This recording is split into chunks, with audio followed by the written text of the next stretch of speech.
Praise the lord. ప్రభు అయిన యేసుక్రీస్తు నామంలో మీకు శుభాభివందనాలు తెలియచేస్తున్నాను. అందరూ బాగున్నారా? ప్రభు అయిన యేసుక్రీస్తు నామంలో మీరు మీ కుటుంబాలు సంతోషాలతో వర్ధిల్లాలని ఆ భగవంతుడిని వేడుకుంటున్నాను. ఆమెన్. ఈరోజు అనుదిన వాగ్దానము సంఖ్యాకాండము 14వ అధ్యాయము 10వ వచనము.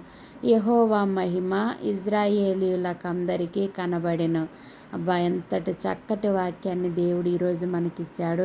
యెహోవా యొక్క మహిమ అనేది ఇజ్రాయేల్ ప్రజలందరికీ కనబడెను. అవును, ఇజ్రాయేల్ ప్రజలు యెహోవా యొక్క మహిమను తన కళ్ళారా చూశాడు. ఆకాశము నుంచి అగ్నిని దింపాడు. దేవుడు ఆకాశం నుంచి అగ్నిని దింపాడు. ఎర్ర సముద్రాన్ని 2 పాయలు చేశాడు.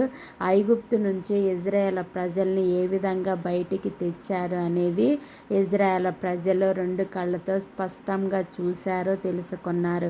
దేవుని యొక్క మహిమను కళ్ళారా చూసిన వ్యక్తులు ఎవరు అంటే ఇజ్రాయేల్ ప్రజలు మాత్రమే. అంత గొప్ప ధన్యతను ఇజ్రాయేల్ ప్రజలకి ఇచ్చిండు దేవుడు. ఎందుకంటే ఆనాడు అబ్రహాముకి ఇచ్చిన వాగ్దానాన్ని నెరవేర్చడానికి దేవుడు ఈ విధంగా చేశాడంటే దేవుని ఆలోచన ఎంత గొప్పదో, ఎంత ఉన్నతమైనదో ప్రియ బిడ్డలారా మనం ఇప్పుడు ఖచ్చితంగా తెలుసుకుంటున్నాము. ఎందుకంటే ఆనాడు నీ సంతానాన్ని నేను వర్ధిల్ల చేస్తాను, నీ సంతానాన్ని ఇసుక రేణు వలె చేస్తానని అబ్రహాముకి ఇచ్చిన వాగ్దానాన్ని ఇజ్రాయేల్ ప్రజలుగా మార్చిన యాకోబు ద్వారా అతని సంతానం ద్వారా వచ్చిన ఈ ప్రజలైన ఇజ్రాయేలుకందరికీ తన మహిమను కళ్ళారా చూసే విధంగా చేసిండు దేవుడు.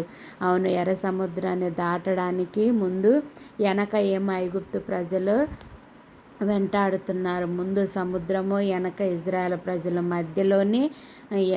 మధ్యలో ఇజ్రాయేల్ ప్రజలు ఉన్నారు. అప్పుడు ఐగుప్తు ప్రజల్ని అడ్డుకోవటానికి దేవుడు ఆకాశం నుంచి అగ్నిని గంధకముగా వేసి ఆపాడు. చూడండి, తనకు ఇష్టమైన ప్రజల్ని కాపాడటానికి దేవుడు ఎప్పుడు వెనకాడడు.